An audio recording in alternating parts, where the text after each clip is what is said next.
In 2017, 19-year-old Kenneka Jenkins went missing while attending a hotel party in a suburb of Chicago. But when she was found, we were left with more questions than answers.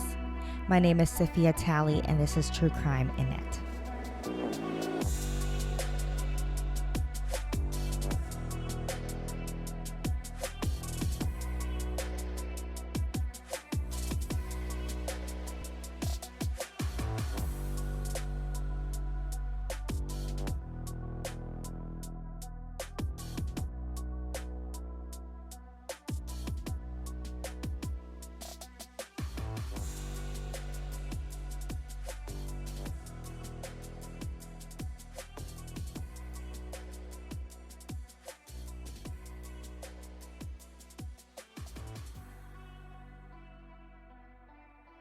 So today I am still knitting a sock from my book, Knit 2 Socks in 1, in which I knit one long tube and then cut them in half into 2 socks.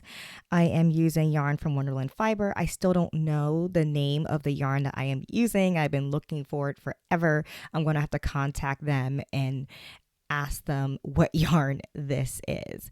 Also today I am knitting straight from my body pouch. Just want to show you guys, that's like my favorite way to knit.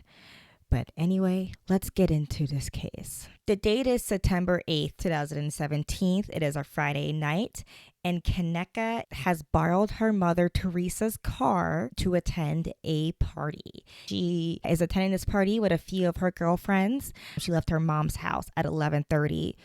But they don't make it to the party until 1:13 a.m., which we don't know what happened from that initial time she left her mom's house at 11:30 to when she went to the party at 11:13. But when she got there, a few of the partygoers observed that she was already heavily intoxicated.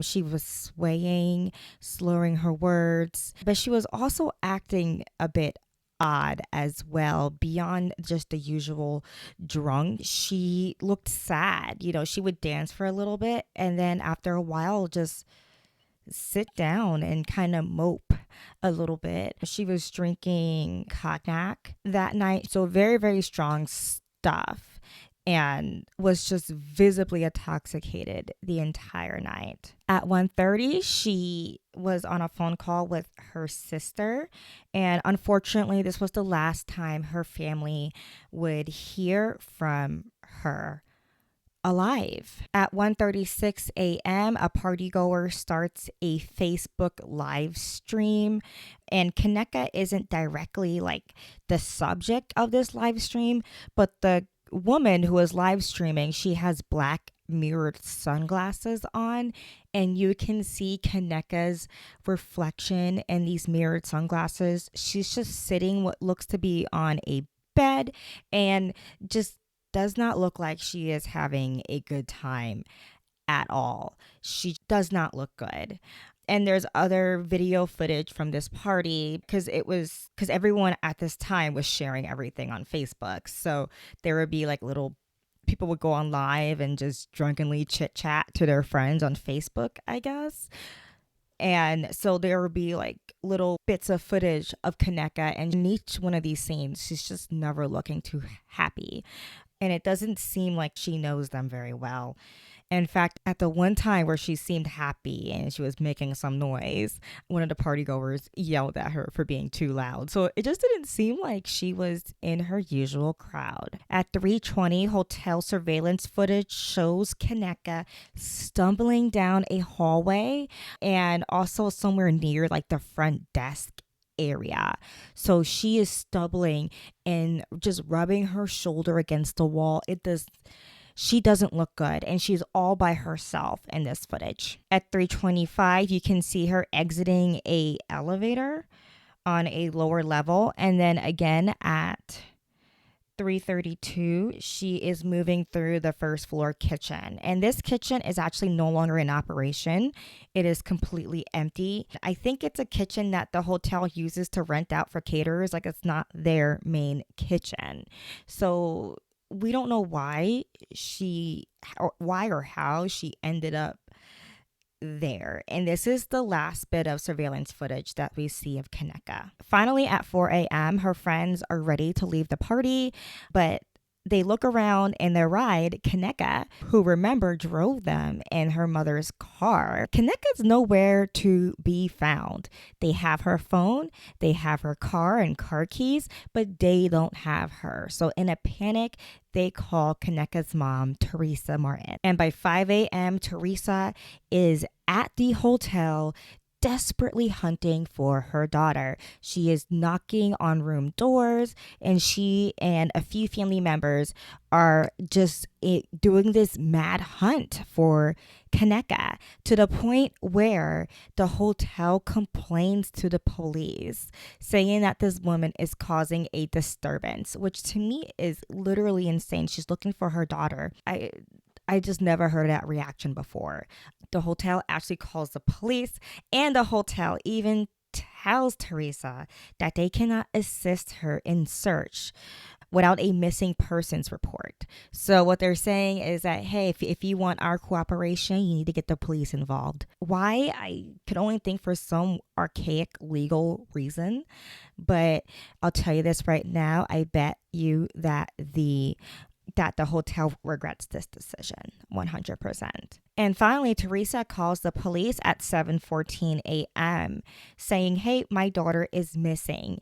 And the police suggest that she wait a few hours before filing a missing persons report. Now, legally, she did not have to do this, but the average person really know this. I mean, there was a time in which you had to wait like 24 hours in some areas to report a missing adult, but now you can report someone missing immediately. But the police suggested, hey, you should wait a little while. She may turn around. She may turn up. Remember, this is Saturday morning at this point. So if you were still drunkenly partying, you could be still, passed out somewhere. So police were just not that worried or bothered by this missing girl. I just feel like everyone that Teresa turned to, the hotel, the police, just didn't take her seriously. Finally, at 12:46 p.m. on that Saturday, Kenneka's sister goes to the police station to file an official missing persons report, because at this point, they still cannot find her. And this is when the police finally go to the Crown Plaza Hotel and actually do some police work. And this is literally hours after she was last seen. Remember, she was last seen at around 3 in the morning, okay?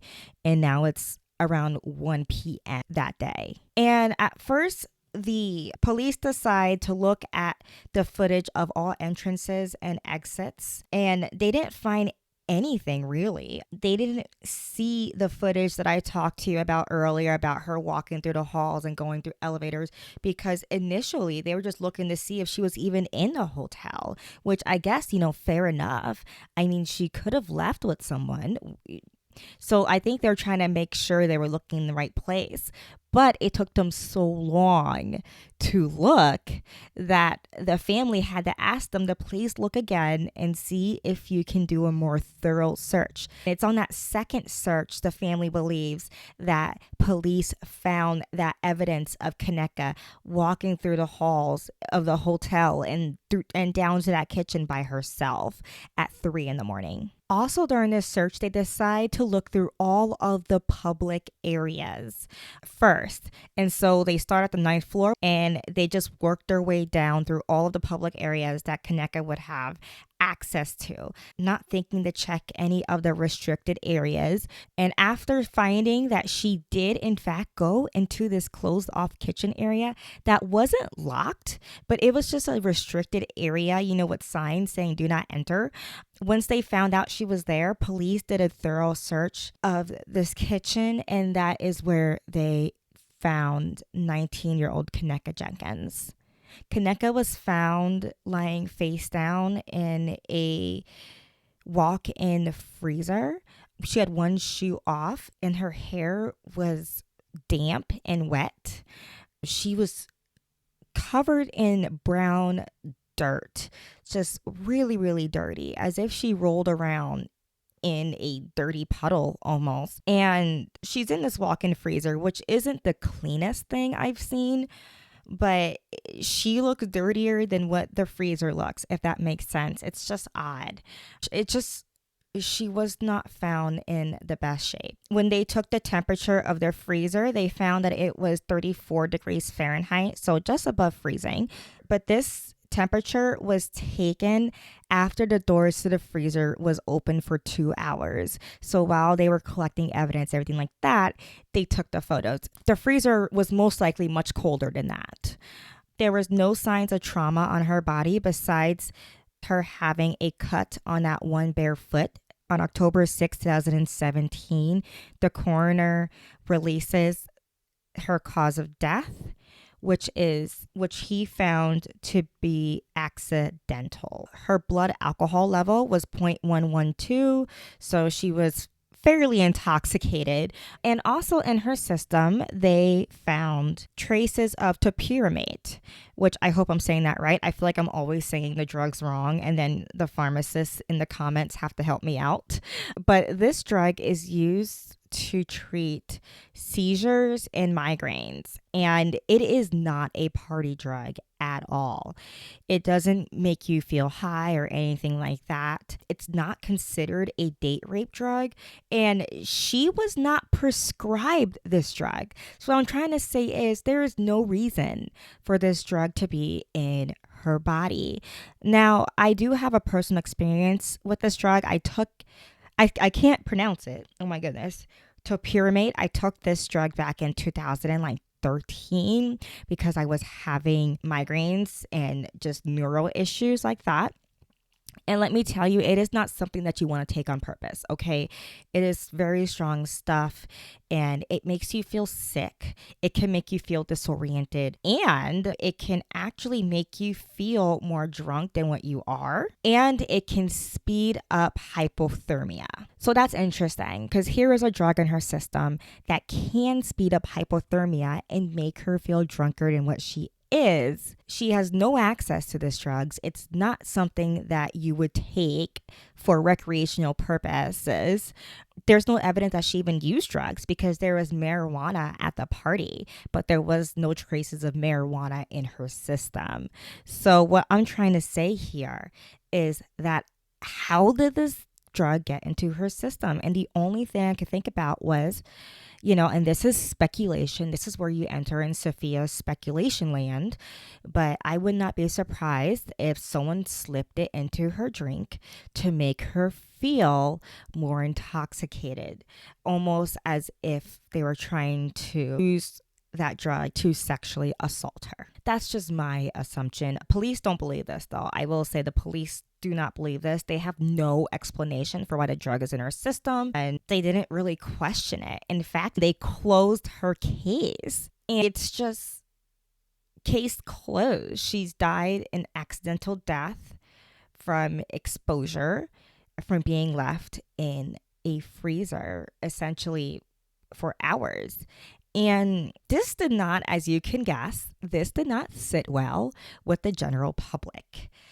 And people began to speculate that there may have been a cover-up. They found out that one of her friends worked for the hotel. They also found out that police were not doing a thorough job when they were looking at the CCTV. Remember, I mentioned they were only looking at entrances and exits at the beginning, and they had to get pressured by the family to look at all of the CCTV. So the public found that weird. The public also found it weird that the hotel didn't want to help search for this girl. And the worst part is, if they really looked for her at around 4 or 5 in the morning, when the mother first arrived at the hotel, chances are they may have found her in time. And many people speculate foul play. But here's the thing, though this drug was found in her system, the CCTV footage does not show that there was anyone else walking with Kenneka. And every bit of tape that was released to the public, she is by herself. And I've seen conspiracy theories point out shadows and saying, oh, there's like someone there, but there's just no evidence of anyone being near her. Also, on her body, there's no evidence of assault or nothing besides a small cut on her foot that could not cause death or even be so debilitating that she got stuck there. So I can see why foul play is a popular theory, but with the facts that we have and with the photographic evidence and the CCTV evidence that we have, there is just no signs of foul play or any criminal activities with her death. But that doesn't mean that it's accidental, because I just keep going back to that migraine drug found in her system and how it can make you feel drunker and how it can speed up hypothermia. And if someone did slip that drug into her drink, remember, she was drinking all night. And remember, she was acting weird all night. All of her friends claimed she was way more standoffish and quiet than what she normally was. If that drug was slipped into her and then caused her to become disoriented and then locked in that freezer, wouldn't that be manslaughter? It makes me wonder. It makes me wonder if how accidental this case is and why they decide to close it after only 2 years of a really sad investigation. The investigation was just not good, to the point where her family sued the police department for $50 million. So I just want to know, what do y'all think about this? Do you think that it was foul play? Do you think that it was accidental? I'm leaning towards manslaughter. I would not be surprised if someone tried to slip that into her drink for nefarious reasons. And then when she walks away or just wanders off for whatever reason, probably looking for a bathroom, something like that, unfortunately, the side effects of the drug leaves her vulnerable to hypothermia. So that's the story of Kenneka Jenkins. My name is Sophia Talley, and this has been True Crime in Net. For more information, including show notes, please visit www.thedrugknitter.com/truecrime. Stay safe, my friends.